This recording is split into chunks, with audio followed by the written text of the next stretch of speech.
Hi friends, சரி cinema bus அப்டேட்டில் அடுத்தது ஒரு லேட்டஸ்ட்டான அப்டேட்டுங்க. ஸோ லோகேஷ் கனகராஜ் அவர்கள் கொடுத்த அந்த ஒரு லேட்டஸ்ட்டான ஒரு இன்டர்வியூ தான் இப்போ ஆன்லைன் சோஷியல் மீடியாவில் ஒரு காட்டுத்தே போல் வைரலாக பண்ணிருக்கு. நிறைய டிஸ்கஷன்ஸும் அதை வச்சு தான் போயிருக்கு. அதில் அவர் குறிப்பாக பேசின அது ஒரு விஷயம் பார்த்தீங்கன்னாக்கா, நான் இதுதான் ஃபஸ்ட் டைம் என்னோடய கெரியரில் கூலி படத்துக்கு தான் முதல் முறையாக நான் ரிலீஸ் டேட் ஃபிக்ஸ் பண்ணேன். இதுக்கு முன்னாடி இருந்த எல்லா படத்துலையும் ஷூட்டிங் ஆரம்பிக்கும் போது சொல்லிவிடுவாங்க, இந்த தேதியில் படத்தை ரிலீஸ் பண்ணிடலாமா அப்படின்னு கேட்பாங்க. நானும் சரின்னு சொல்லிட்டு அது ஒரு சேலஞ்சிங்காக எடுத்து பண்ணுவேன். அதனால் என்ன ஆச்சுனாக்கா, எனக்கு ஒரு ப்ரெஷர் எனக்குள்ளேயே வர ஆரம்பிச்சிருச்சு.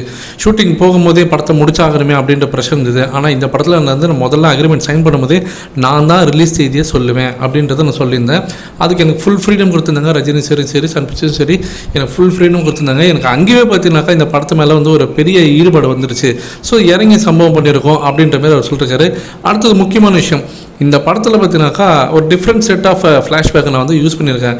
ஏன்னா இதுக்கு முன்னாடி வந்த படம் லியோ படத்தில் பார்த்தீங்கன்னா அந்த ஃப்ளாஷ்பேக் ஆச்சுனால தான் அந்த படமே சொதப்பி போச்சு அப்படின்ற ஒரு விமர்சனம் எழுந்திருந்தது. அது டேரெக்டாகவே பார்த்தீங்கன்னா அவரும் பேசியிருந்தார். அதனால் இந்த இதில் ரொம்பவே கீனாக ரொம்பவே ஜாக்கிரதையாக பார்த்தீங்கன்னாக்கா அவர் ஹேண்டில் பண்ணியிருக்கதான் சொல்லணும். ஏன்னா அவர் சொல்லும் போதே ஒரு டிஃப்ரெண்ட் செட் ஆஃப் ஃப்ளாஷ்பேக் போர்ஷன்ஸாக இந்த படத்தில் இருக்க போகுது.